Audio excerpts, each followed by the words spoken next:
If you're a business student, you might ask, why would I need to take a class in international business? Isn't doing business pretty much the same regardless of where it is conducted? Sure, I may have to get someone to translate for me or change money at the bank, but a transaction is a transaction, and people have been transacting across borders for centuries. Moreover, you may have vacationed, done volunteer work, or even been an exchange student in another country. You recognize that there are differences, but how does that really hinder me from doing business? After all, we are all human, and for the most part, we all must produce and consume to stay alive. Besides, how different can international business be from domestic business? Well, it turns out that international business is often quite different from doing business in your home country. International business is technically defined as all commercial transactions, including sales, investments, and transportation that take place between two or more countries. In other words, it is the act of doing business across national borders. The reality is that when you cross national borders, many of the taken for granted assumptions about the way the business world works need to be re-examined. Take opening up a restaurant in the United States, for example. When you do business in the U.S., there are many external factors that are fairly consistent across companies and even industries. You assume that you can pay your employees what you want, as long as you don't go below the minimum wage, and meet other basic work requirements, all of which are readily available. You can assume that these requirements will not change much over time. You can also assume that the government will not mind if you open up another restaurant. As long as you get a business permit and a food license, you're good to go. You also correctly assume that you will be able to either buy or rent a building for your restaurant, and that you can choose the location. You can search on your own or through a realtor, and you'll be able to negotiate the price. You are also fairly familiar with the local tastes and preferences, so you have an idea of what foods people will like. Essentially, they like what you like. You assume that the US dollar will hold its value and that people will be able to pay with cash or credit cards. You assume that you will not be asked for bribes to open or continue with your business, and that you will not need to pay protection money to organized crime leaders in your area. Finally, you assume that you will be able to use social media and the internet to advertise and offer online reservations. Most of these assumptions may sound pretty silly. Of course I'll be able to choose the location of my restaurant. Of course the US dollar will be an acceptable form of currency. But when you do business internationally, all of these assumptions need to be questioned and modified to address the realities of a global environment. In an international setting, things that were just assumptions can no longer be taken for granted and become paramount to your success. These differences across nations could be as stark as the differences one might find in doing business across planets. While you may have thought about international business before, you've probably never thought about interplanetary business. Yet, believe it or not, some people have, and they are not all Jedi or Trekkies. PayPal, for example, has a galactic initiative to figure out what future space travelers would use as cash.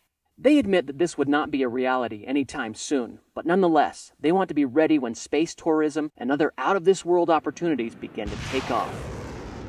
While we still haven't found intelligent life on other planets, you can imagine that if we did, there would be plenty of people wanting to do business with them. These foreign planets would represent untapped markets for your products and services. For instance, let's say you are a successful watchmaker and that your watches are sold all over planet Earth. If it were a possibility, there are 3 main reasons why you might want to start selling beyond Earth. First, you have been doing well, but because there are no new areas to expand, your business is not growing. However, one day in your intergalactic travels, you find a planet whose inhabitant lifeforms, or as you like to call them, aliens, they tell time using pocket watches, but no one uses wristwatches. Part of the reason could be that they don't really have wrists that are smaller than their hands. The idea of putting something on their wrist only to fall off every time they put their arm down seems rather absurd. However, you see a potential growth opportunity.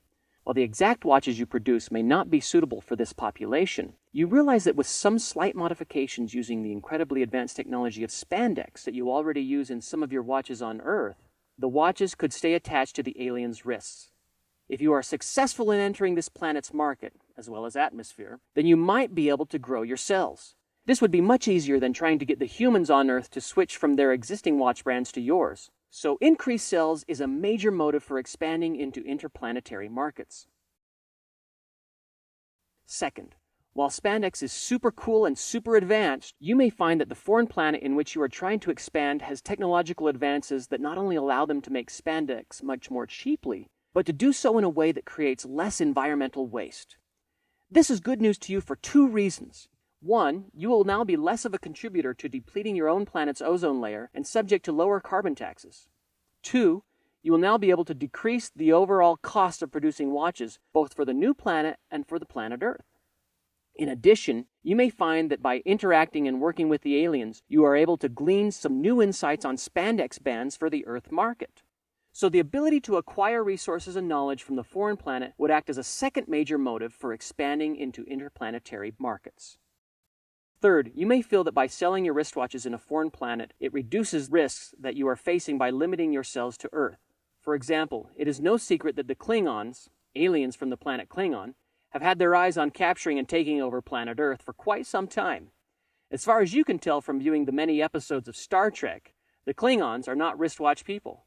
They seem to care less about telling time and more about telling civilizations what to do. While people have made effort to learn their language and understand their culture, relations are indeed strained. So by setting up manufacturing operations and selling your product on a separate planet, if your cells decline on Earth, then you can always count on your cells on the other planet to help you pay your bills and absorb the Klingon attacks. Everyone, at least everyone in your galaxy, knows that if you hadn't started selling to your selected foreign planet first, that it would be difficult for you to compete against Rolex at an intergalactic level. Like Switzerland, Rolex never seems to get involved in any of the intergalactic turmoil that goes around, and they seem to be well respected by most planets. Once you've decided that you want to sell your watches to this foreign planet, you need to consider how you will set up shop. First, consider what you will need to do business across planets. You probably need a spaceship to take your goods back and forth. If the planet you are doing business on is billions of light years away, do you use Federation X or do you purchase the spaceships yourself? Will the watches handle going through a wormhole, or do you have to risk going the slow way by traveling at the speed of light, risking that your customers will be dead by the time the product reaches them? Do you have to be concerned about intergalactic pirates? Will you sell directly to retail shops on the alien planet, or will you have a local partner who has your best interest at heart and understands the alien market and culture? Better yet, will you set up your own operations there so you have a local presence and can control more of the production and sales process? If you do set up your own operations, how do you go about doing this? Will you buy facilities from someone else, or will you build your own? There are many factors to consider in making this decision. These factors relate to the alien planet's economy. Do you think aliens are more likely to follow a socialistic system where government exerts more control over the major factors of production? Or do you think they would prefer a more capitalistic system where private owners decide on the terms of the transaction? Will their laws be the same as the laws you see on Earth? What if they are at war with another planet?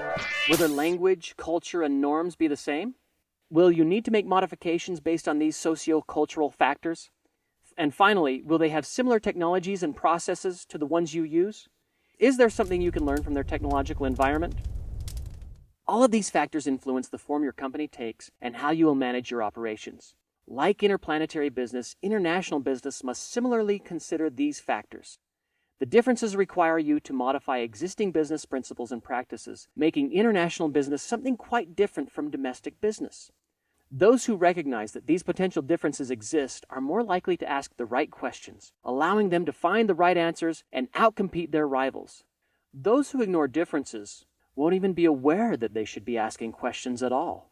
Given the increasing degree of international trade and business, the question is, are you going to engage in international business with your eyes open or with them closed? Are you willing to understand and adapt, or are you likely to be left wishing the world would adapt for you?